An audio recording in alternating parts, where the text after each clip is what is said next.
Hello friends, तुम्ही बघत आहात मीड education channel chapter aldehydes ketones and carboxylic acid lecture number 11. आज आपण बघणार आहोत acidic character of carboxylic acid.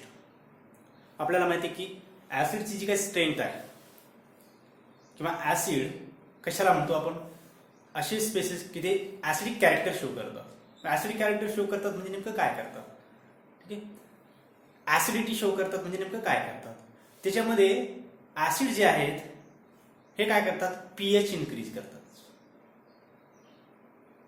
0 to 7 पर्यंत.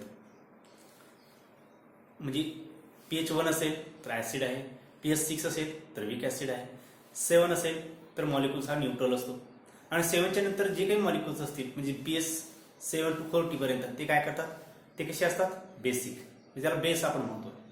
मग आपण काय करणार आहोत की बाबा हे मॉलिक्यूल ऍसिड जे आहेत हे पीएच बिलो दॅन 7 शो करतात, ठीक आहे. म्हणजे नेमकं रिॲक्शन मध्ये म्हणा किंवा सोल्युशन मध्ये ते काय करतात, तर सोल्युशन मध्ये ऍसिड हे H+ आयन डोनेट करतात, रिलीज करतात, त्याचं काय होतं, आयनायझेशन होतं, ठीक. म्हणजे H+ आयन रिलीज करतात.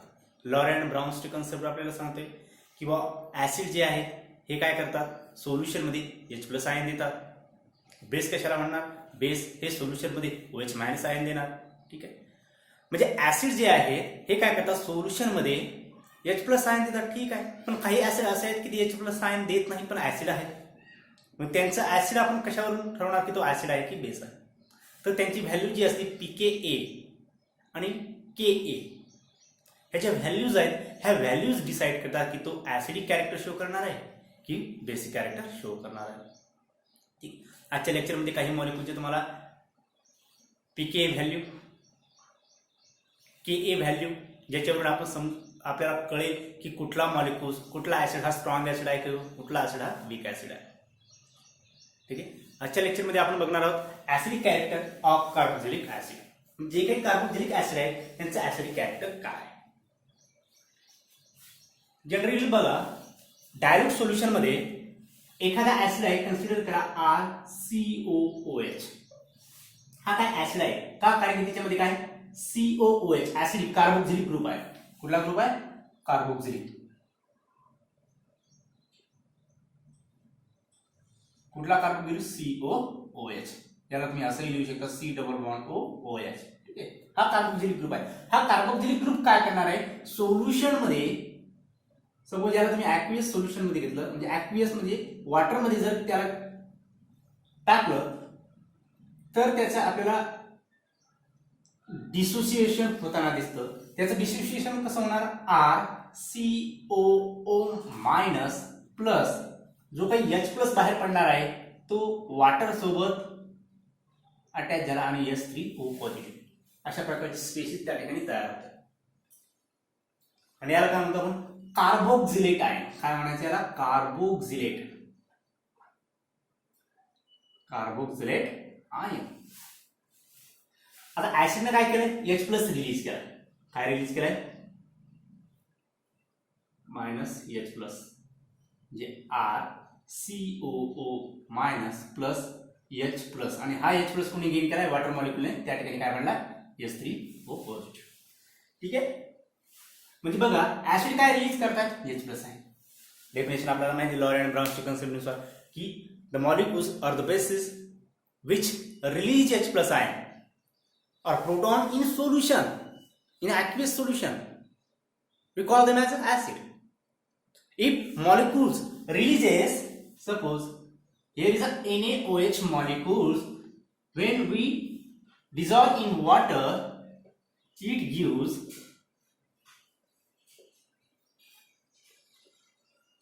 OH- plus Na+ ion. Means OH- decided the strength of base, H+ ion decided the strength of acid in solution. Got it? बघा या ठिकाणी आता प्रश्न हा आहे की जो काही कार्बोक्सिलिक ऍसिड असेल, जो काही कार्बोक्सिलिक ऍसिड आहे, ॲलिफॅटिक असेल किंवा ॲरोमॅटिक असेल, तर त्याला आपण डिस्टिंग्विश कसं करणार की स्ट्रॉंग ऍसिड आणि वीक ऍसिड. एक सिंपल कन्सेप्ट आहे बघा पीके व्हॅल्यू तर ठरवणारच, नो डाऊट. आता प्रत्येक मॉलिक्युलची पीके व्हॅल्यू तुम्हाला माहितच असेल असं नाही. ठीक आहे, ज्या तुम्ही पाठ करसाल किंवा लक्षात ठेवसाल नोटमधून, बुक्समधून, वेगवेगळ्या नोट्समधून तुम्ही त्या व्हॅल्यू कलेक्ट करून तुम्ही किती पाठ करणार, थोड्याफार प्रमाणात तुम्हाला पाठ होतील, ठीक आहे. पण त्याच्यासाठी एक कन्सेप्ट काय आहे बघा, याचा जो काही कॉन्ज्युगेट बेस आहे हा काय बनला आता बघा. याने काय केलं, H+ रिलीज केलाय. ऍसिड पासून त्याचा जो काही बेस बनलाय कॉन्ज्युगेट बेस, याला काय म्हणतात कॉन्ज्युगेट बेस. हा काय बेस आहे, का बेस आहे, कारण की याच्यावरती निगेटिव्ह चार्ज, तो काय करणार, प्रोटॉन गेन करणार. आलं लक्षात.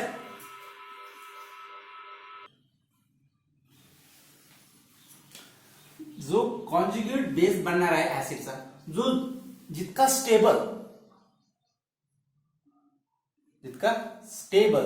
सपोज आता बघा या ठिकाणी काय RC डबल बॉन्ड O या ठिकाणी काय, हा कॉन्ज्युगेट बेस स्टॅबिलाइज होतोय, हा स्टॅबिलाइज होतोय, काय बनते या ठिकाणी RO- C double bond O. ठीक आहे, परत हा या ठिकाणी स्टॅबिलाइज होऊन या ठिकाणी निगेटिव्ह चार्ज, म्हणजे अशा प्रकारचं रिझोल्युटिव्ह स्ट्रक्चर आपल्याला मिळतात दोन. आणि याचं जर का आपण या दोन्ही मिळून जे काही हायब्रिड जो बघणार आहोत, त्याचं हायब्रिड आहे बघा. हायब्रिड कसं बनेल, RC या ठिकाणी ऑक्सिजन, या ठिकाणी ऑक्सिजन. ठीक आहे, बघा ही म्हणजे त्याची हायब्रिड स्पेसिस. काय बनली, हायब्रिड. याला म्हणतो आपण रिझोनन्स हायब्रिड.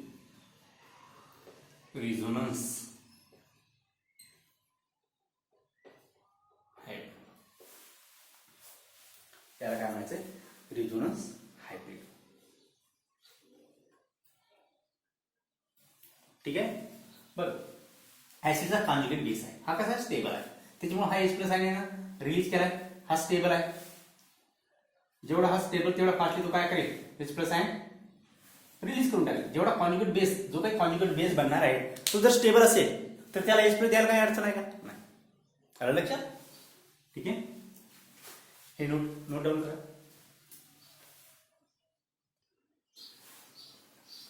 बघा स्ट्रॉंग ऍसिड आपण कसं ठरवणार, परत हा जो ग्रुप आहे कार्बोक्सिलिक ऍसिडला अटॅच असलेला ग्रुप जो आहे, हा जर इलेक्ट्रॉन विड्रॉइंग ग्रुप जर असेल, कसा असेल, इलेक्ट्रॉन विड्रॉइंग म्हणजे स्वतःकडे इलेक्ट्रॉन खेचत जर असेल या मॉलिक्यूल पासून, तो काय करेल, हा इलेक्ट्रॉन खेचणार, बरोबर आहे.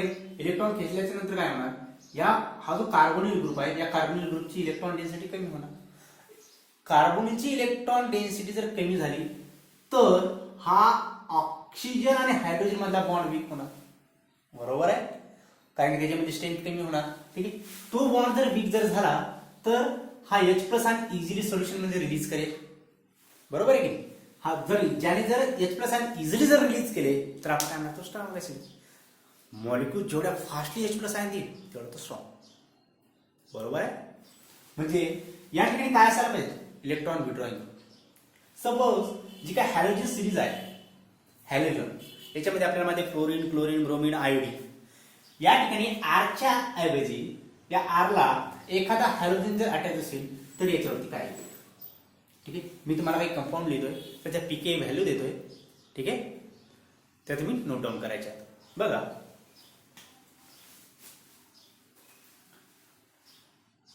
फ्लोरीन CH2COOH हा ऍसिड आहे, हा काय ऍसिड, आणि या ठिकाणी pKa व्हॅल्यू, बघा या ठिकाणी क्लोरीन CH2COOH, ब्रोमीन CH2COOH, आणि या ठिकाणी आयोडीन CH2COOH, आणि या ठिकाणी सिंपल ऍसिटिक ऍसिड आहे लास्टला CH3CO ऍसिटिक ऍसिड.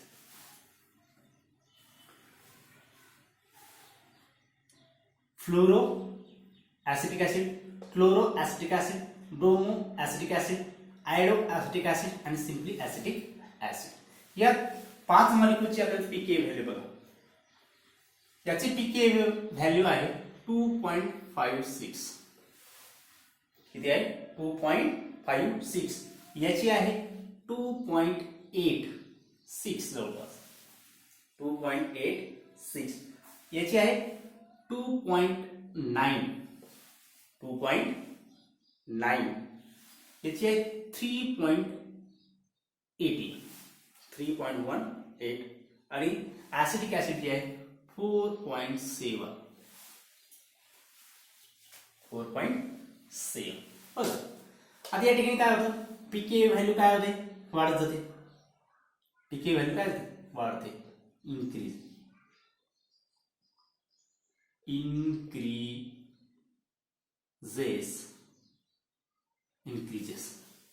काय इन्क्रीजेस? या ठिकाणी pK value pK value increases acidic strength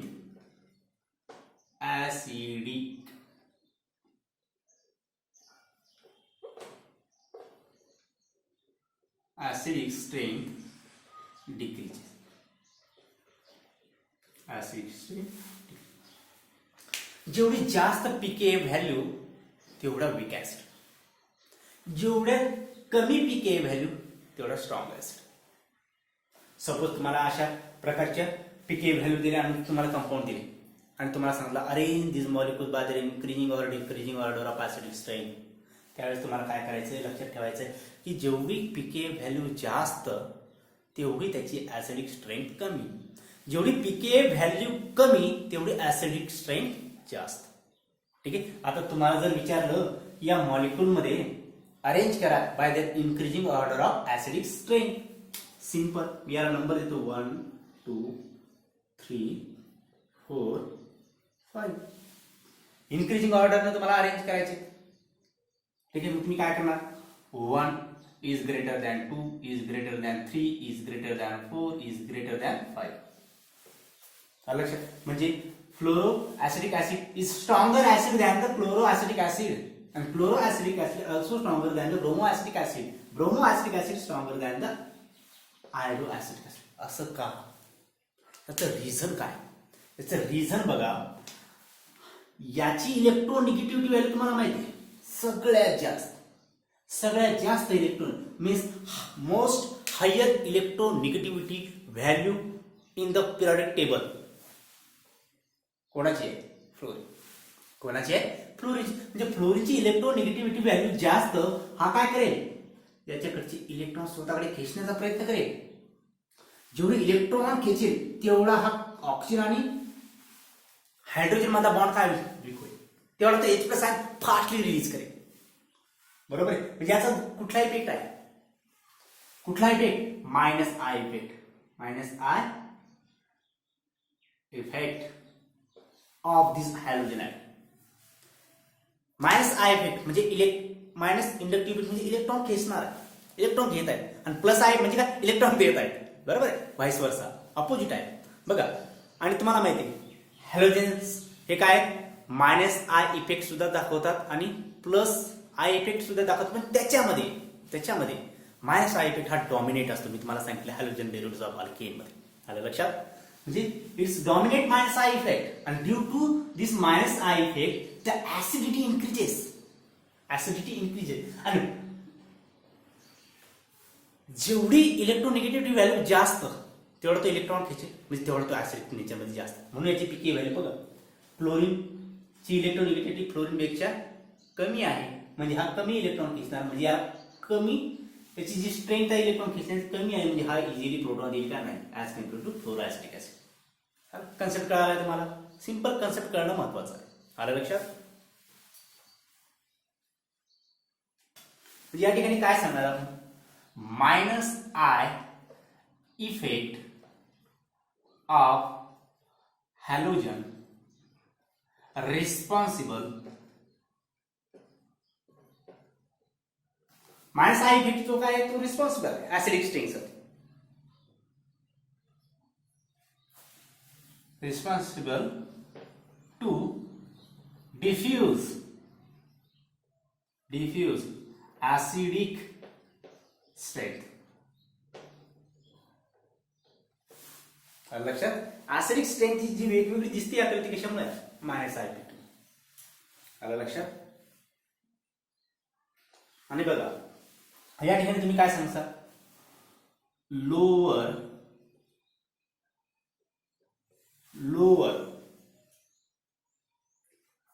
K a value lower K a value and higher pKa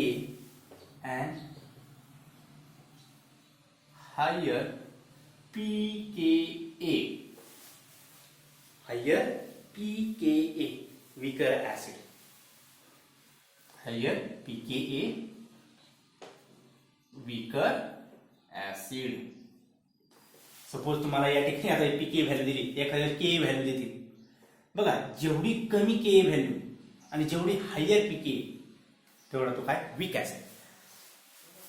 K value कशी कमी आहे आणि पीके व्हॅल्यू कशी आहे हाय, तो काय झाला वीक ऍसिड. आता याच्या उलट काय होणार higher K a value and lower pK stronger acid. तो काय असणार आहे स्ट्रॉंग ऍसिड असणार आहे. ज्याची के व्हॅल्यू हाय आहे आणि पीके व्हॅल्यू कमी आहे, तो काय स्ट्रॉंग ऍसिड आहे. म्हणजे बघा fluoroacidic acid is the stronger acid than the chloroacidic acid and other halogenated acid even though acetic acid. तुम्हाला जर विचारलं why acetic acid are weaker acid than the fluoro chloro bromo iodoacetic acid because of minus I effect of halogen responsible to the diffuse acidic character that increases acidic character of that acid, and due to that acetic acid are the weaker acid than the halogenated acid. Got it? Note down करा.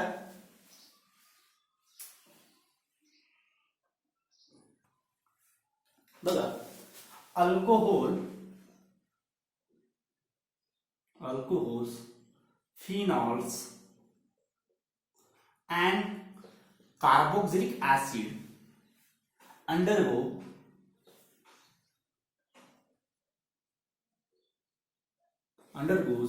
ionization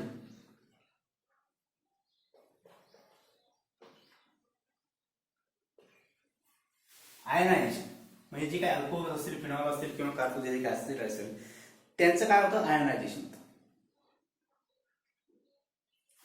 कशाचं ionisation of oxygen hydrogen bond OH bond. म्हणजे ज्या alcohols मध्ये phenols मध्ये किंवा carboxylic acid मध्ये जो काही OH बॉन्ड आहे त्याचं काय होतं आयोनायझेशन होतं बॉन्ड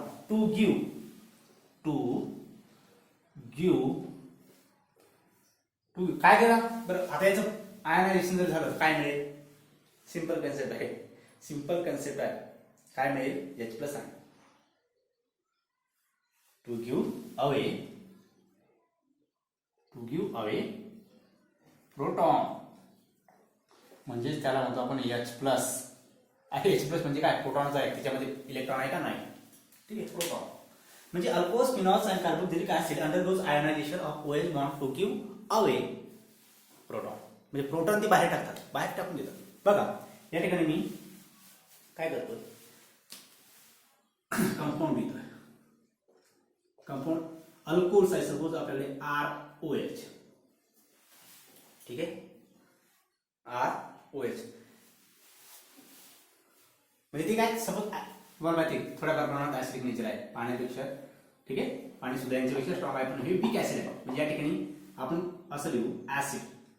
कोणता ऍसिड आहे ऍसिड. कोण कन्सिडर केलं आपण अल्कोहोल्स. कन्सिडर करा फिनॉल्स सपोज ArOH.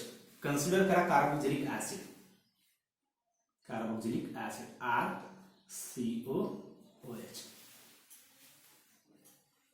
RCOOH. आणि या ठिकाणी हा ऍसिड आहे याचा कॉन्जुगेट बेस, कॉन्जुगेट बेस, या ठिकाणी त्याचा बनेल कॉन्जुगेट बेस. आता याचा कॉन्जुगेट बेस काय बनेल बघा, या ठिकाणी जर का H प्लस निघून गेला, या ठिकाणी राहिलं काय RO मायनस, हा बनला कॉन्जुगेट बेस. याचा कॉन्जुगेट बेस काय बनेल, याचा कॉन्जुगेट बेस ARO मायनस, ठीक आहे. आणि याचा कॉन्जुगेट बेस काय बनेल RCOO मायनस, हा बनला याची कॉन्जुगेट बेस. हा ऍसिड आहे, हा त्याचा कॉन्जुगेट बेस आहे. आलं लक्षात,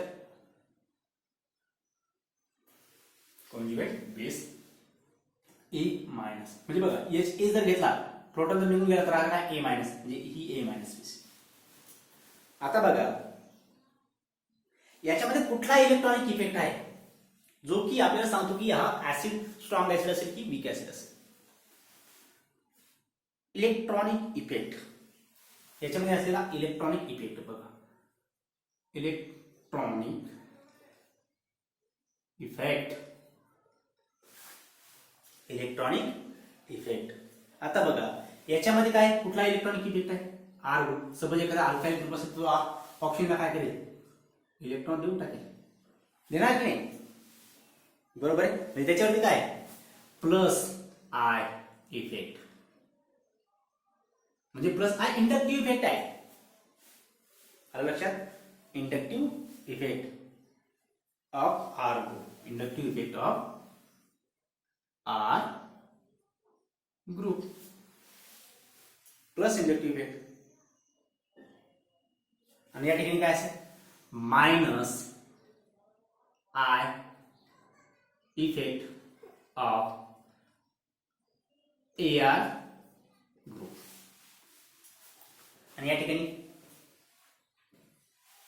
minus I effect of carbonyl group.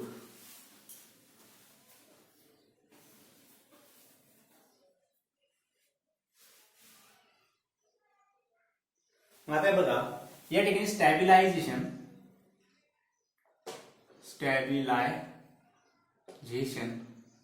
और डिस्टॅबिलायझेशन,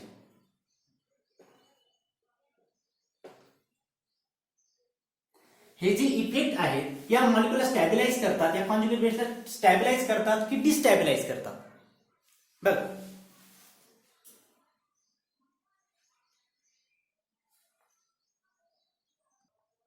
बघा हा जो ग्रुप आहे या ठिकाणी स्टॅबिलायझेशन नाही, बरोबर. या ठिकाणी काय लिहिणार तुम्ही बघा, स्टेबल आहे असेल का, डिस्टॅबिलायझेशन, बरोबर आहे. म्हणजे बघा हा जो आहे डिस्टॅबिलायझेशन ऑफ, कशाचं डिस्टॅबिलायझेशन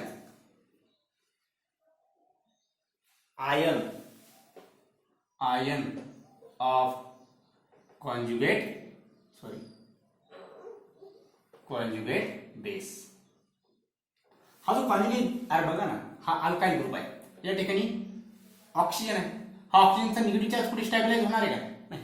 यांना गरज आहे का अल्काइल ग्रुप, नाही. ती इलेक्ट्रॉन देणार आहे, मग इलेक्ट्रॉन घेईल का, नाही. या ठिकाणी एखादा अल्काइल ग्रुप आणि त्याच्यामध्ये ऑक्सिजन मध्ये डबल बॉन्ड असं बघितलं काय तुम्ही कधी, नाही. ठीक आहे. या ठिकाणी स्टॅबिलायझेशन, डिस्टॅबिलायझेशन. आता हा डिस्टॅबिलाइज होतोय म्हणजे स्टेबल नाहीये. ज्याचा कॉन्जुगेट बेस स्टेबल तो स्ट्रॉंग ऍसिड सांगितले मी तुम्हाला, बरोबर आहे. म्हणजे या ठिकाणी याचा कॉन्जुगेट बेस स्टॅबिलाइज आहे का नाही, म्हणजे हा कसा असेल वीक, व्हेरी व्हेरी वीक, म्हणजे स्टॅबिलायझेशनच नाही त्याच्यावर, म्हणजे व्हेरी व्हेरी वीक ऍसिड, म्हणजे इझिली H+ आयन देणारच नाही. आलं लक्षात. आता बघा या ठिकाणी AROH स्टॅबिलायझेशन, या ठिकाणी काय stabilisation of ion of conjugate base. Conjugate base म्हणून बघा या ठिकाणी स्टॅबिलायझेशन, इथं काय AR म्हणजे ॲरोमॅटिक रिंग आहे, म्हणजे बघा या ठिकाणी ॲरोमॅटिक रिंग आहे अशा प्रकारची, आणि या ठिकाणी ऑक्सिजन आहे आणि त्याच्यावरती -4 म्हणजे बघा फिनॉक्साईड आहे फिनॉलमध्ये, याला काय म्हणायचं आपण फिनॉक्साईड आहे. हा थोड्याफार प्रमाणात स्टॅबिलायझेशन आहे. बघा कसा या ठिकाणी निगेटिव्ह चार्ज गेला बरोबर आहे. या ठिकाणी हा निगेटिव्ह चार्ज इथे शिफ्ट होणार, बरोबर आहे की नाही, इथे शिफ्ट होणार. म्हणजे बघा या ठिकाणी कुठल्या प्रकारची स्पेसिंग मिळते आपल्याला, मायनस डबल बॉन्ड या ठिकाणी कार्बन ऑक्सिजन मध्ये डबल बॉन्ड. ठीक आहे, इथे निगेटिव्ह चार्ज, हा निगेटिव्ह चार्ज परत या ठिकाणी म्हणजे तो कुठे होणार या कार्बन वरती, बरोबर. म्हणजे ओव्हरऑल रिंग मध्ये हा निगेटिव्ह चार्ज स्टॅबिलाइज आहे, स्टेबल होते. म्हणून हा फिनॉल जे आहे हे अल्कोहोलपेक्षा स्ट्रॉंग ऍसिड आहे. आपल्याला रिझन सुद्धा मी सांगितलेलं होतं की why phenols are strong acid than the alcohol, because there is a stabilisation in aromatic ring. Stabilisation of ion of conjugate base, जो काही कॉन्जुगेट बेस बनणार आहे फिनॉक्साइड आयन, हा कसा आहे स्टॅबिलाइज आहे.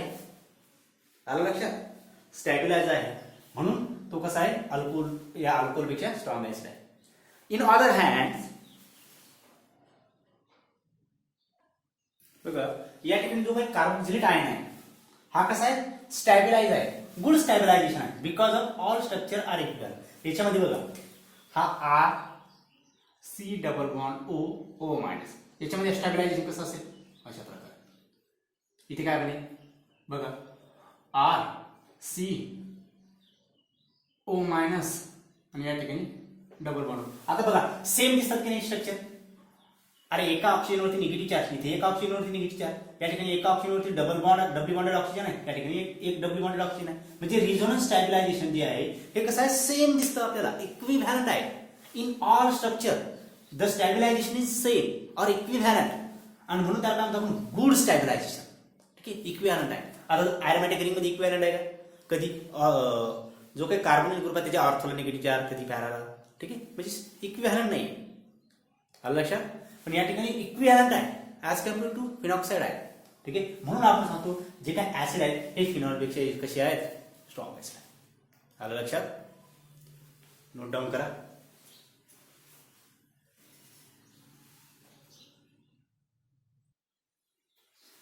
Acidity of aromatic carboxylic acid. काय aromatic carboxylic acid, जे काय एरोमॅटिक कार्बोक्सिलिक ऍसिड म्हणजे या ठिकाणी बघा इथे एरोमॅटिक रिंग असेल,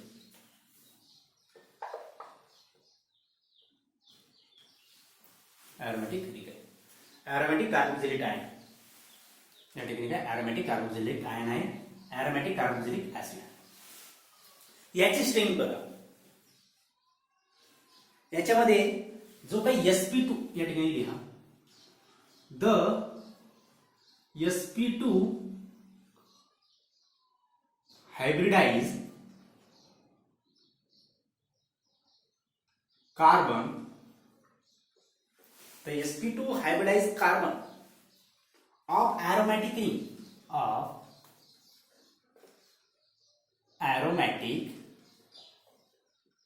ring exert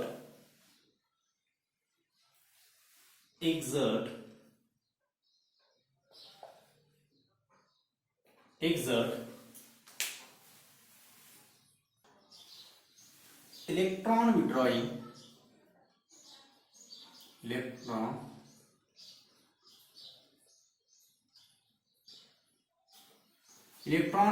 withdrawing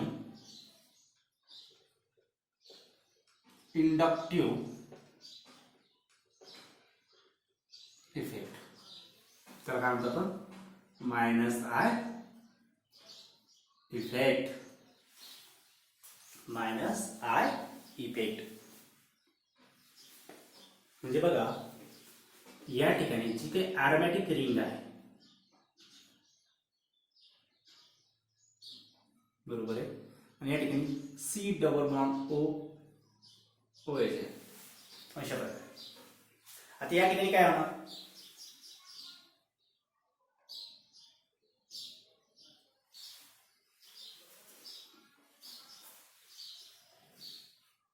बघा, या ठिकाणी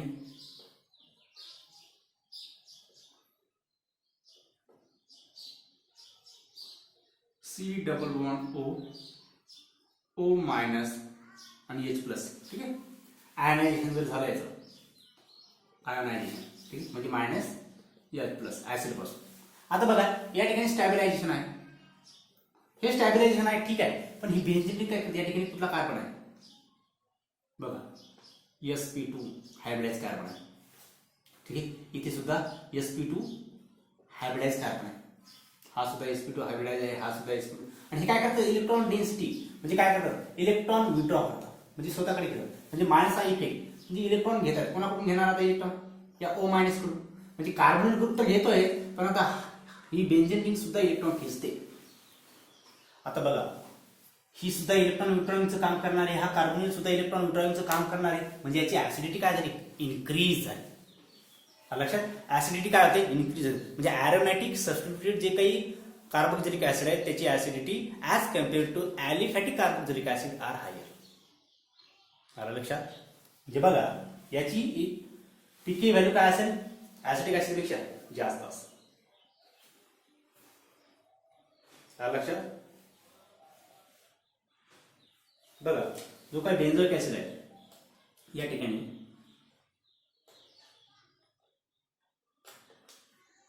COOH बेंझोइक ऍसिड, याची पीके व्हॅल्यू 4.2, किती आहे 4.2. आणि बघा एखादा इलेक्ट्रॉन विड्रॉइंग ग्रुप जर असेल, इलेक्ट्रॉन विड्रॉइंग ग्रुप बेंझोइक ऍसिडला या ठिकाणी बघा COOH. ठीक आहे, या ठिकाणी सपोज एखादा विड्रॉइंग ग्रुप आहे, इलेक्ट्रॉन विड्रॉ करणार, सपोज एक्झाम्पल कुठला NO2. लक्षात, NO2. आता ॲरोमॅटिक रिंग तरी इलेक्ट्रॉन विड्रॉ करते, नो डाऊट, पण हा सुद्धा इलेक्ट्रॉन विड्रॉ करतो, म्हणजे हा easily H plus ion release करणार. ठीक आहे, म्हणजे याची जी काही पीके व्हॅल्यू जी आहे 3 पॉइंट समथिंग, म्हणजे 3.4 पर्यंत, समजा 3.4 पर्यंत याची पीके व्हॅल्यू, म्हणजे याच्यापेक्षा कशी आहे जास्त, म्हणजे हा स्ट्रॉंग ऍसिड आहे ऍज कम्पेअर्ड टू दिस. आणि बघा जर एखादा इलेक्ट्रॉन डोनेटिंग ग्रुप असेल, बघा सेम रिंग सेम आहे, ठीक आहे, इथे सुद्धा ॲरोमॅटिक रिंग आहे, हा सुद्धा बेंझोइक ऍसिड आहे, पण या ठिकाणी CS3 ग्रुप आहे, म्हणजे अल्काइल ग्रुप आहे, जो की इलेक्ट्रॉन डोनेट करतो. हा कुठला इफेक्ट दाखवतो, प्लस आय इफेक्ट, हा कुठला दाखवतो मायनस आय, हा रिंग सुद्धा minus I effect. Minus I effect म्हणजे इलेक्ट्रॉन विड्रॉइंग, आणि प्लस आय म्हणजे काय, इलेक्ट्रॉन देण्याचा इफेक्ट. ठीक आहे, म्हणजे हा इलेक्ट्रॉन देणार आहे, म्हणजे याची जी काही पीके व्हॅल्यू आहे या दोन्ही मॉलिक्युलपेक्षा कशी असायला पाहिजे, जास्त. लक्षात, याची पीके व्हॅल्यू आहे 4.4. म्हणजे बघा electron donating group decreases acidity, electron withdrawing group increases acidity of aromatic carboxylic acid. Got it. म्हणजे या ठिकाणी तुम्ही काय लिहिसाल, इथे काय लिहिसाल तुम्ही, electron withdrawing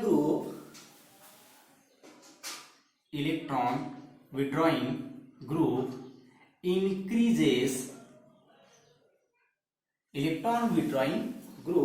increases acidity of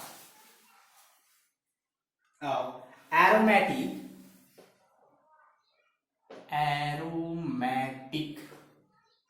substituted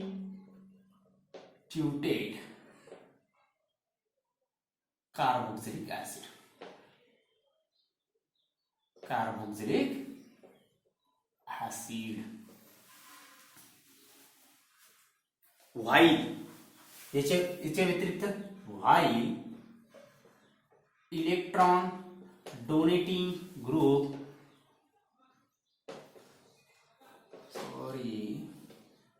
decreases acidity of aromatic substituted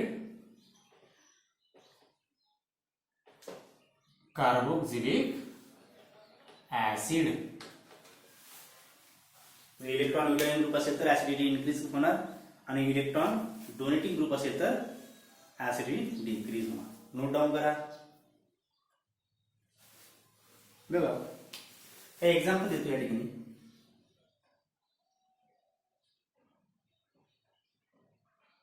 मेटानायट्रो बेन्झोइक acid. नंतर आहे ट्रायक्लोरो ऍसिटिक ऍसिड. ट्रायक्लोरो ऍसिटिक ऍसिड आणि एक आहे बेन्झोइक ऍसिड सिंपल. आता बेन्झोइक ऍसिडची पीके व्हॅल्यू तर तुम्हाला माहिती आहे, बरोबर आहे, 4.2 लक्षात 4.2. आणि जो काही पॅरानायट्रोची काय होती 3.41 याची पण 3.42 पर्यंत पीके व्हॅल्यू असेल. ठीक आहे, लक्षात. आणि बघा जो काही हा याचे 0.6 पीके व्हॅल्यू. आता कोण स्ट्रॉंग ऍसिड असेल याच्यामध्ये, ए बी आणि C. Arrange this by increasing order of acidity. सगळ्यात जास्त बी ची, नंतर ए ची आणि नंतर सी. बघा या ठिकाणी 3 क्लोरीन ऍटम आहेत, म्हणजे या ठिकाणी inductive effect minus I effect जो आहे 3 मॉलिक्यूल 3 ऍटम डॉमिनेट करतात. या ठिकाणी काय एक नायट्रो ग्रुप आणि बेन्झीन रिंग आहे, म्हणजे इथे स्टॅबिलायझेशन आहे, इथे स्टॅबिलायझेशन, पण इथे 3 ग्रुप आहे, इथे तर 2च आहेत, एक बेन्झीन एक नायट्रो. लक्षात या ठिकाणी 3 आहे, म्हणून याची पीके व्हॅल्यू कमी आहे, म्हणून हा स्ट्रॉंग ऍसिड आहे as compare to carboxylic benzoic acid or orthonitro बेन्झोइक acid. आलं लक्षात. सपोज मी तुम्हाला एक्झाम्पल देतोय, Cl CH2 COOH आणि Cl CH Cl COOH. ठीक आहे, आणि CH सॉरी